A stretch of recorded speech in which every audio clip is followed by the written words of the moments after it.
You guys like that? Do you want me to just turn the lights on and off for 20 minutes? Because that is all the magic I have. Welcome to the Parlour of Prestidigitation in the world-famous Magic Castle. Are you guys excited for the show? Fantastic. Just a couple notes before we begin. We actually use 2 doors to enter the show. We normally only use 1. But at the end of the show, we're all going to exit through this door right over here on your right-hand side. Got it? Yes. Okay. Phones should be on, off, or silent. Please make sure they are. And then keep them tucked away during the show so you don't miss any of the fun or disturb your friends around you. Photography, video, all camera-related activities, unfortunately, are not allowed in the castle. I say unfortunately because this is a really good-looking group. Good job on the dress code, guys. Fantastic. So you deserve some photos. If you're feeling as pretty as you look and you want to take some pics, all you have to do is go back to the lobby at the front of the castle. That is your magic room.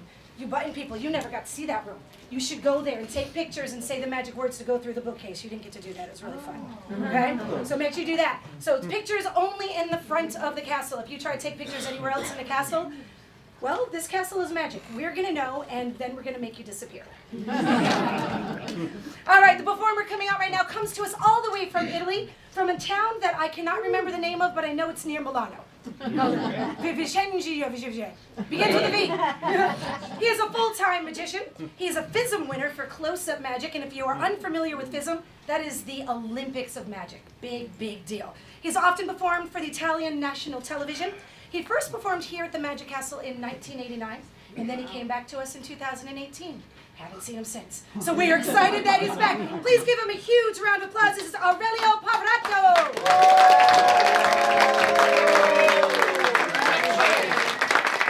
So my name is Aurelio Paviato, and from my English you will understand I am Italian.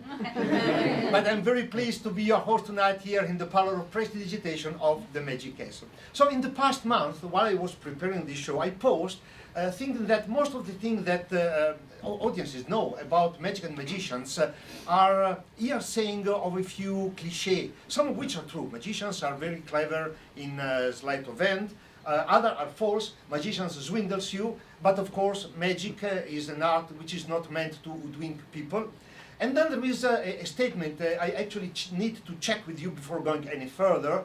It says, magicians usually hide cards in their sleeves. You have heard that, I suppose. But I need to show you that in my sleeves, I do not hide cards only. That said, and above all, since we can actually see that there are no cards up my sleeves, this is a subject that can be really useful to go ahead talking about some cliches, some commonplace statements you have heard about magic. To do so, I have a small packet of cards in order from ace to 10 of clubs. Well, in order for now, because I cut, I shuffle a little bit. I mean, as much such a small packet of cards can be shuffled. But the question is, how do you slip them up your sleeve without being caught? Well, of course, by hand skill, but that is a cold technical explanation. Should I say, with a bit of magic, that sounds more charming, more fascinating, and above all, it seems that it works. The magician never repeats the same effect twice. You have heard that, but sometimes it may happen that the 2 and the 3 get here, and of course, now 7 cards are left. Really, 1, 2, 3, 4, 5, 6, 7, it adds up. The magician misdirects your attention, you have heard that, and actually while you were watching me counting the cards, maybe you missed the 4 of clubs. Oh, and actually, while you were watching that side, I hope that you didn't catch the 5 on the other side. And we got halfway, which is 5 cards gone, 5 to go. Really. 1, 2, 3, 4. 1, 2, 3, 4. Okay. Better now. A magician uses magical gestures, you have heard that, and it works this way. 1, 2, 3, 4 cards, plus 1 magical gesture, and 1 card vanishes, leaving the 8, the 9, and the 10. And the 7 has vanished. Well, actually not. You seven just got there. And while you were watching that side, on the other side, I got the hit. And then one magical gesture more, and also the nine finds its way. Leaving us with the most well-known sentence about magic and magicians, the hand is quicker than the eye. Yes, have I said that correctly? I think so.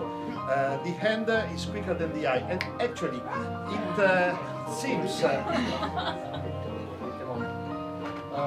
It is not, but it actually seems that the hand is quicker than the eye.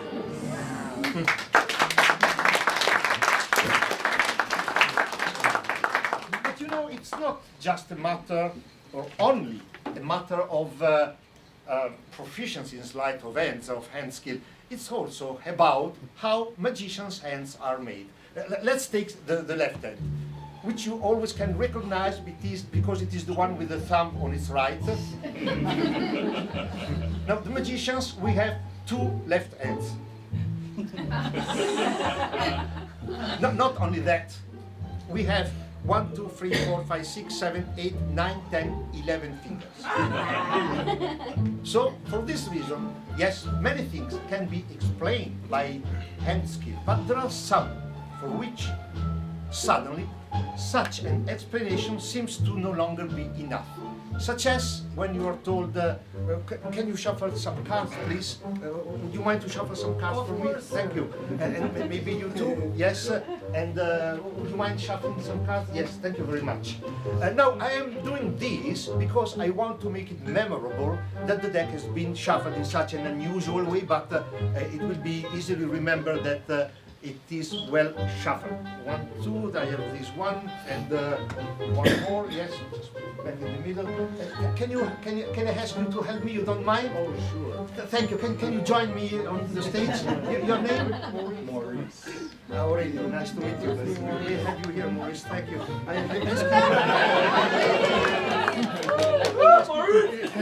Yes, we have a round of applause for Maurice. Shuffle and cut them. Please deal face down. The top 10 cards face down on the table. So 1, 2, 3, 4, 5, 6, 7, 8, 9, 10. Leave the deck aside and take those cards in your hand in front of you as if you were playing gin rummy. Open them in front of you as if you were playing gin rummy. Now I am turning my back because I don't want you to suspect that I can read the cards from their backs. And furthermore, we're using 10 cards only because that will be enough to make my point without getting boring.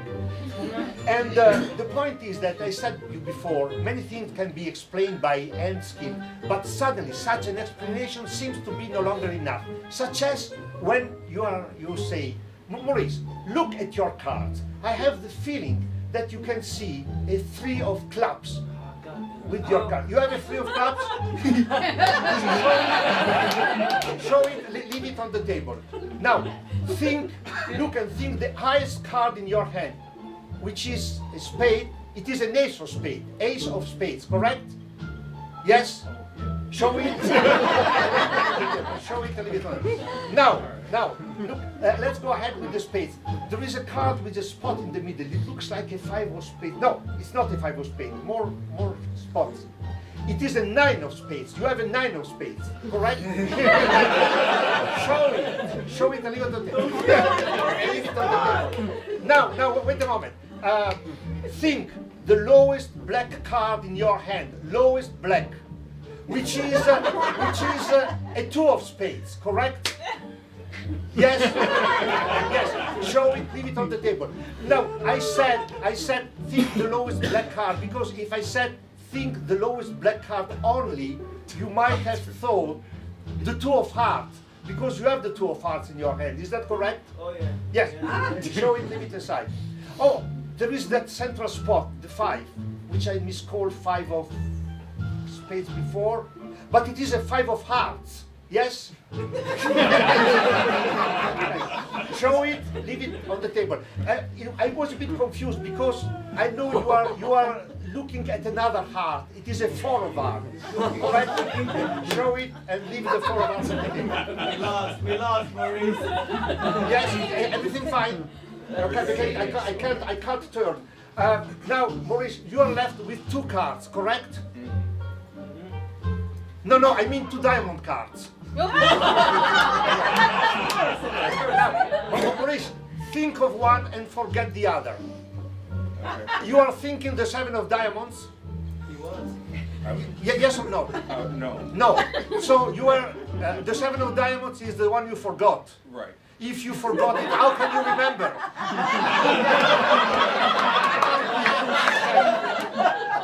Leave that card. So no, not the 7. You are thinking the 6 of diamonds. I was. Yes, okay. And we are left with 1 card. You remember the card had been shuffled.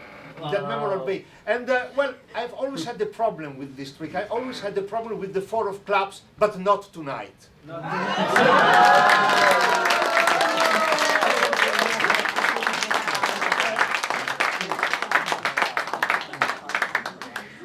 Well, you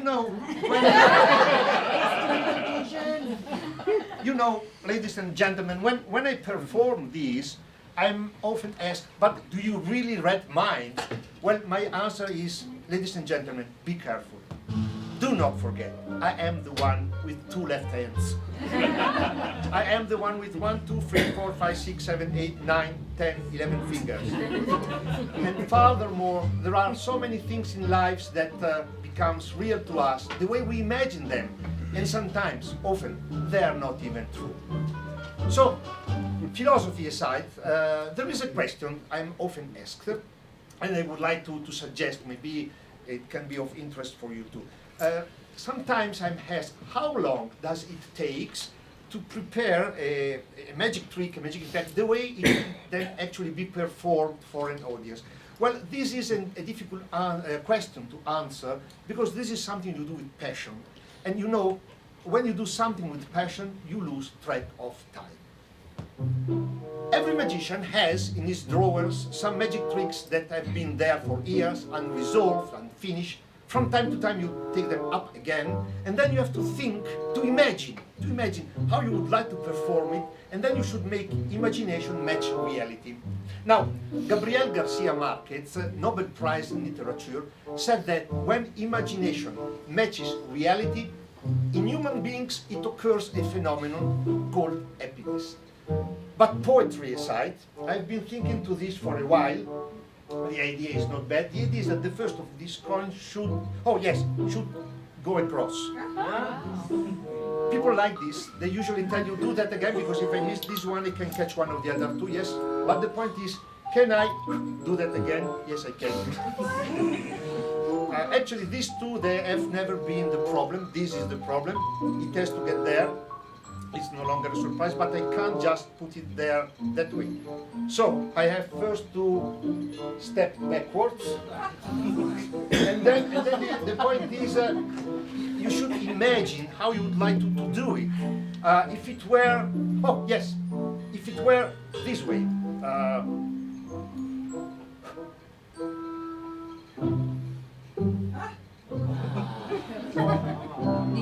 It should be that way. The point is that while you think, how can I do that way? While you're thinking that, you suddenly realize that your phone, you haven't switched your phone off, and that breaks the spell. You get back into reality. This goes back in its drawer.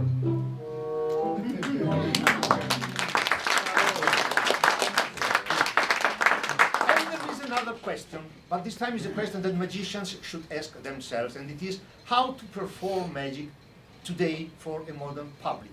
Because a modern public, all of us, a modern public is smart, we have a lot of information, but also we should remark that although we are used to science and technology, there is still a widespread belief that something mysterious might exist. Something mysterious, I mean a power, a sixth sense, something that allows you to get privy to thoughts and information that otherwise you couldn't know. And those like me, magicians, since ever, magicians have done whatever it takes to maintain this myth alive. But now, to avoid probing in personal thoughts, feelings, private matters, here we have 52 different, precise, neutral pieces of information to choose from, if you don't mind to help me. Yes? No, you stay there. I ask you this. May I give you this? Yes? And I dribble the card this way. It works in this way. I dribble the card, you stop me when you want. Stop. You take the card. I just need to ask you please to sign the card. I'm sorry you have the glass, maybe I trouble you now. To sign the card on the face, you can put your name, your initials, a mark, whatever, it will help you to recognize the card later. And you tell me when you are done. I'm ready. Okay. And you put the card back somewhere.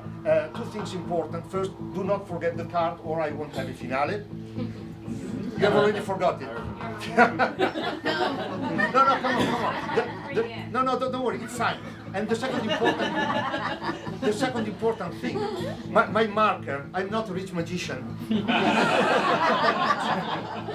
But so far, now, the most enthralling way to get privy to that piece of information would be to have a crystal sphere, like in fairy tales. The point is that modern audiences, we are smart, well informed, but we are also a little bit disenchanted.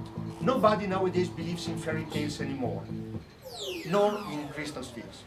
But short of having such a device, I have a solution because I found three important things. First, it doesn't have to be a sphere. Second, it doesn't have to be made of crystal.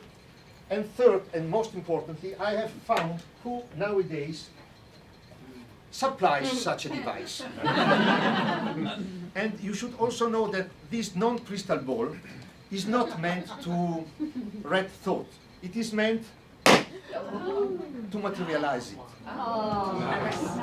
Your signature.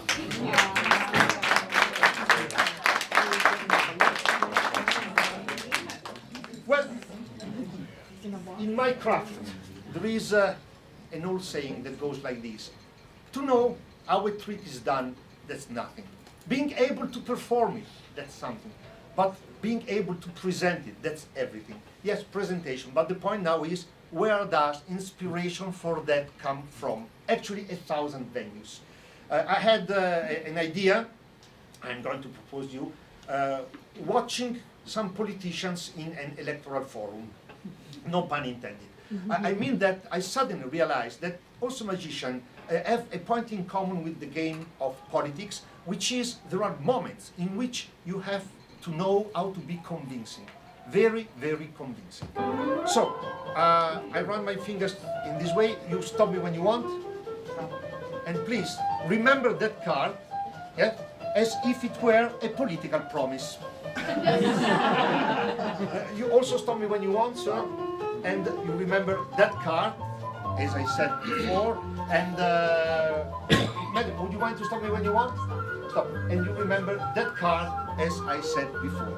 So, at this point, it happens as in real life. I mean, promises get lost among many others. And at this point, there are rumors that gossips that one takes advantage from such confusion to forget what has been promised. But when it is time from the middle of the deck, you get an ace of diamonds, which is exactly what we said. No. Oh, you are the third one. You are the first. Ace of diamonds. Neither. How about you, sir? Well, that's when you have to get convincing, very convincing, and you tell me if this does or not look like as we said before. And what about you? And look at the sincerity in my deep blue eyes. You can say I do not have deep blue eyes, but this looks exactly like the and you can touch the card because it doesn't change with the warmth of the hand or something. Yes. And now the point is the audience. No, I mean the public opinion. Should the public opinion ask, but what about what became of the ace of diamonds? I would answer, ladies and gentlemen, no better, friends, dear friends. That is what I have always staunchly maintained, because also magicians should know how to turn the tables.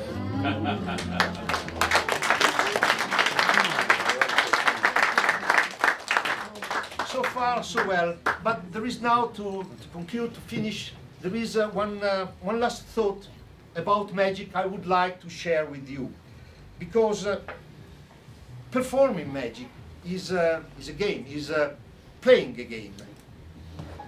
For some serious, stiff person, a childish game.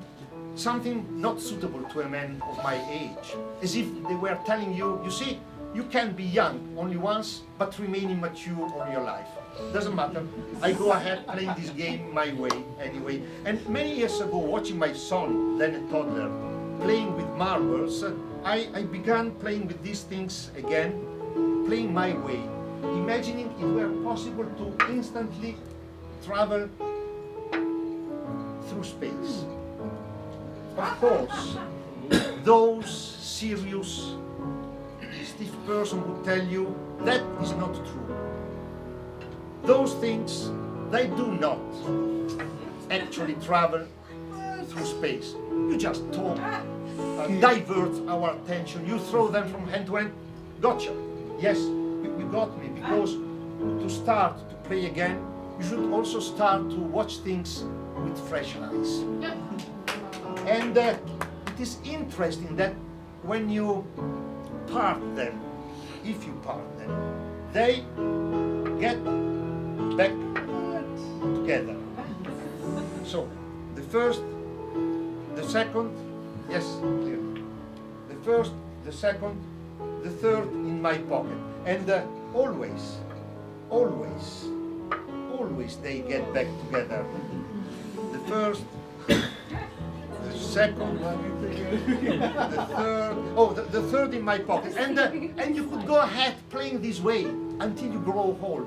Or maybe not, because as George Bernard Shaw said, you don't stop playing because you grow old. You grow old because you stop playing.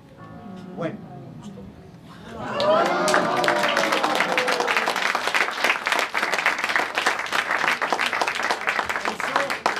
Gentlemen, yes, performing magic is playing a game, art is playing a game, but these are unusual games in which, at least I think so, in which the winner is not he who comes first, he's not the fastest, not the shrewd. In this unusual game, I think the winner is at the end he who has enjoyed himself the most. For this reason, I hope that you have enjoyed yourself sharing your time with me here at the Parlour of Prestidigitation of the Magic Castle as much as I've really enjoyed performing for you. Thank you very much. Enjoy your time.